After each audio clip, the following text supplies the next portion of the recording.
يا الله يا رحمن يا رحيم يا كريم يا الله يا رحمن يا رحيم. إن الحمد لله نحمده ونستعينه ونستغفره ونعوذ بالله من شرور أنفسنا ومن سيئات أعمالنا من يهده الله فلا مضل له ومن يضلل فلا هادي له وأشهد أن لا إله إلا الله وأشهد أن محمدا عبده ورسوله. أما بعد فإن خير الحديث كتاب الله وخير الهدي هدي محمد صلى الله عليه وسلم وشر الأمور محدثاتها وكل محدثة بدعة وكل بدعة ضلالة وكل ضلالة في النار. أعوذ بالله من الشيطان الرجيم. بسم الله الرحمن الرحيم. يا أيها الذين آمنوا اتقوا الله حق تقاته ولا تموتن إلا وأنتم مسلمون. يا أيها الناس اتقوا ربكم الذي خلقكم من نفس واحدة وخلق منها زوجها وبث منهما رجالا كثيرا ونساء واتقوا الله الذي تساءلون به والأرحام إن الله كان عليكم رقيبا. يا أيها الذين آمنوا اتقوا الله وقولوا قولا سديدا يصلح لكم أعمالكم ويغفر لكم ذنوبكم ومن يطع الله ورسوله فقد فاز فوزا عظيما. محترم حضرات، ہفتہ واری درس میں ہم شیخ محمد بن عبد الوہاب رحمہ اللہ کی کتاب سے کبیرہ گناہوں کی پہچان کر رہے، تو آج اسی کتاب سے ایک گناہ خود پسندی اور گفتگو کریں۔ خود پسندی کیا چیز ہے اور اس سے انسان کو کیا نقصان پہنچتا ہے، مومن کو کیا طریقہ کار اختیار کرنا چاہیے، یہ ساری باتیں انشاءاللہ ہم بیان کرنے کی کوشش کریں۔ سب سے پہلے ہمیں یہ سمجھنا ہوگا کہ خود پسندی کیا ہے۔ اپنے آپ کو علم و ہنر کا ماہر سمجھ لینا، اور یہ کہ اپنے مقابلے میں کسی اور کو پسند نہیں کرنا، جو کچھ ہے بس میں ہی، میرے علاوہ کوئی اور نہیں۔ انسان کا یہ کہنا انما اوتیتہ من علم عندی، یعنی میرے پاس جو کچھ ہے میری صلاحیت کا کمال ہے۔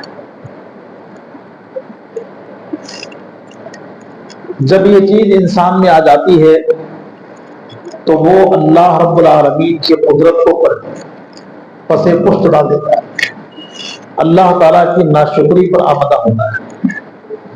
انسان اس کو جو نعمت ملی ہے، چاہے وہ خوبصورتی کی نعمت ہو، چاہے وہ طاقت کی نعمت ہو، چاہے وہ علم کی نعمت ہو، چاہے وہ مال کی نعمت ہو، چاہے وہ شہرت کی نعمت ہو، سب کچھ اللہ کی طرف سے۔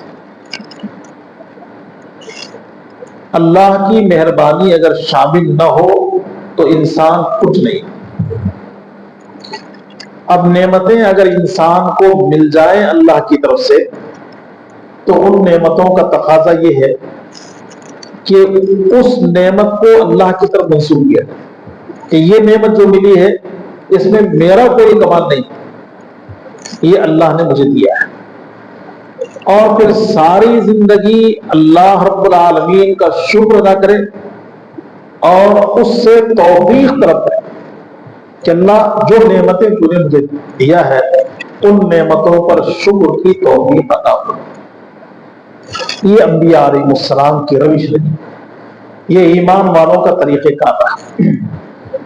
سلیمان علیہ السلام کو اللہ تعالیٰ نے بہت کچھ عطا کیا، ایسی بادشاہت عطا کی کہ آپ سے پہلے اور آپ کے بعد کسی کو ایسی بادشاہت نہیں۔ ملکہ سبا کا تخت جب اللہ کے حکم سے سلیمان علیہ السلام کے سامنے پلک جھپکنے تک پیش کر دیا گیا تو سلیمان علیہ السلام نے کیا کہا؟ یہ اللہ کی طرف سے ایک آزمائش کہ میں شکر کرتا ہوں یا ناشکری کرتا ہوں۔ اور دیگر نعمتیں جو اللہ تعالیٰ کی سلیمان علیہ السلام کو ملی تو سلیمان علیہ السلام نے کیا کہا؟ رب اوزعنی ان اشکر نعمتک التی انعمت علی، اللہ جو نعمتیں تو نے مجھے دیا ہے ان نعمتوں پر شکر کی توفیق عطا فرما۔ تو معلوم یہ ہوا کہ جو نعمت انسان کو ملتی ہے وہ اللہ کی طرف سے، اس نعمت پر اللہ تعالیٰ کا شکر ادا کرنا چاہیے، باقی انسان اس کی کوئی حیثیت نہیں۔ اور جب آدمی کے ذہن میں، جب آدمی کی فکر میں یہ بات شامل ہوتی ہے کہ جو کچھ ہے بس میں، میرے علاوہ کوئی اور نہیں، تکبر ہی کی طرح میں اچھا ہوں، میں سب سے زیادہ خوبصورت ہوں، میں سب سے زیادہ دانا و بینا ہوں، میں سب سے زیادہ عبادت گزار ہوں، میں سب سے زیادہ علم والا ہوں، میں سب سے زیادہ فلاں فلاں فلاں چیز کا مالک۔ فلاں کیا حیثیت ہے اسے؟ ہمارے مذہب میں اس کی کیا بات ہو سکتی جس طرح لوگ کہتے ہیں؟ تو یہ اچھی روش نہیں، اس سے اللہ رب العالمین کی ناراضگی انسان کو حاصل ہوتی ہے اور پھر اللہ تعالی دنیا میں عذاب چکھاتا ہے اور انجام کے اعتبار سے کل قیامت کے دن بہت برا انجام، نیکیاں ضائع ہو جائیں گی اور پھر انسان پریشان ہو جائے گا۔ یہاں دلیل کے طور پر دو تین باتیں جو پیش کی گئی ہیں ان کو پیش کر کے پھر انشاءاللہ مزید وضاحت آپ کے سامنے کریں۔ صاحب کتاب پہلی دلیل دیتے والذین هم من عذاب ربهم مشفقون، اور جو اپنے رب کے عذاب سے ڈرتے ہیں، یعنی اللہ تعالیٰ کے جو نیک بندے ہیں، اللہ کے نیک بندے ہمیشہ اللہ تعالیٰ سے ڈرتے ہوئے زندگی گزارتے ہیں۔ جب انسان اللہ تعالیٰ کا خوف اور اللہ تعالیٰ سے ڈرنے کو لازم پکڑ لے تو یہ جو خود پسندی اور تکبر وغیرہ کی جو خصلتیں ہیں یہ خصلتیں اس سے رخصت ہوتی ہیں، کیونکہ اس کو ڈر لگتا ہے کہ اگر یہ جرم میرے اندر آ جائے گا تو اللہ کی پکڑ ہوگی۔ ایک روایت عبداللہ ابن مسعود رضی اللہ تعالیٰ عنہ کی یہاں ذکر کی گئی، فرماتے ہیں الہلاک فتنتین القنوط والعجب، دو چیزوں میں ہلاکت ہے، بربادی ہے، ایک ہے مایوسی اور دوسری ہے خود پسندی۔ یہ دو باتیں انسان کے اندر آ جاتی ہیں تو انسان ہلاک اور برباد ہو جاتا ہے۔ ابو بکر رضی اللہ تعالیٰ عنہ سے ایک روایت نقل کی گئی، اس روایت کے اندر اللہ کے نبی صلی اللہ علیہ وسلم نے خود پسندی کا دروازہ بند کر دیا۔ عام طور پر کسی کی تعریف ہوتی ہے کسی کے کام کی وجہ سے،